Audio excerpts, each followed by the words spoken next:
મારો ખાલી સવાલ એટલો હતો કે તમે તમારી સિસ્ટમમાં એ કોંગ્રેસના ધારાસભ્યોને પણ શીખવો કે કેવી રીતે લોકો પાસેથી આ ડેટા લઈ લેવાય. મેં સરકાર કરશે, હું હિરેનભાઈને કહું છું કે તમે 800 કે 1800નું લિસ્ટ તમે હિરેનભાઈને આપી દો, હું હિરેનભાઈ પાસેથી ફોલોઅપ લઈશ કે તમે સરકારમાં ગયા હતા કે નહીં, તમે સહાય માટે મથ્યા હતા કે નહીં. પણ ધારાસભ્યો છે, એની પાસે ઘણો બધો સ્ટાફ પણ હોય છે, રિસોર્સિસ હોય, ઓફિસીસ હોય, ખાલી પથ્થર મારીને ભાગી જનારા મોટાભાગના લોકો છે.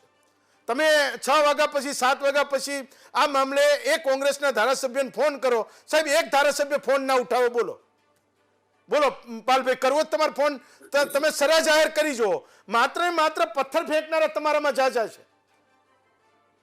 અને હું આ એક પત્રકાર તરીકે વાસ્તવિકતાના આધારે કહું છું, મારા અનુભવના આધારે કહું છું કે પાલ આંબલિયાની ગુજરાત કોંગ્રેસને દરેક તાલુકાએ જરૂર છે.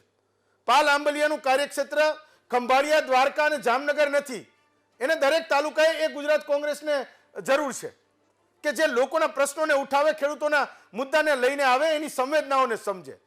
પણ તમારે ત્યાં જે આ પૂછનારા ધારાસભ્યો છે ને, જે લખીને ધારાસભામાં આપે છે, માત્ર ને માત્ર પથ્થર ફેંકીને ભાગી જનારા લોકો છે. માત્ર ને માત્ર પથ્થર ફેંકીને ભાગી જનારા લોકો, જેને એ બિલકુલ તમા નથી કે એના વિસ્તારમાં 100 ખેડૂતો કે 200 ખેડૂતો કે 1000 ખેડૂતો સહાય વગરના રહ્યા છે ને બિલકુલ તમા નથી. એ સહાય ચૂકવાઈ ગઈ, સરકારે દાવો કરી રહી છે, એને આ 2 મહિના પૂરા થઈ ગયા. મને બતાવો કયા ધારાસભ્ય પાસે લિસ્ટ છે, બતાવો મને. ચલો તમારી પાસે હોય તો તમે મને મોકલો, તમને કોઈ ધારાસભ્ય આપ્યું હોય તો, અને કાં તમે માગી લો. પાલભાઈ, માત્ર ને માત્ર રાજકીય આક્ષેપબાજી કરનારા લોકો છે તમારા લોકો. એ વિધાનસભામાં પથ્થર મારીને ભાગી જશે.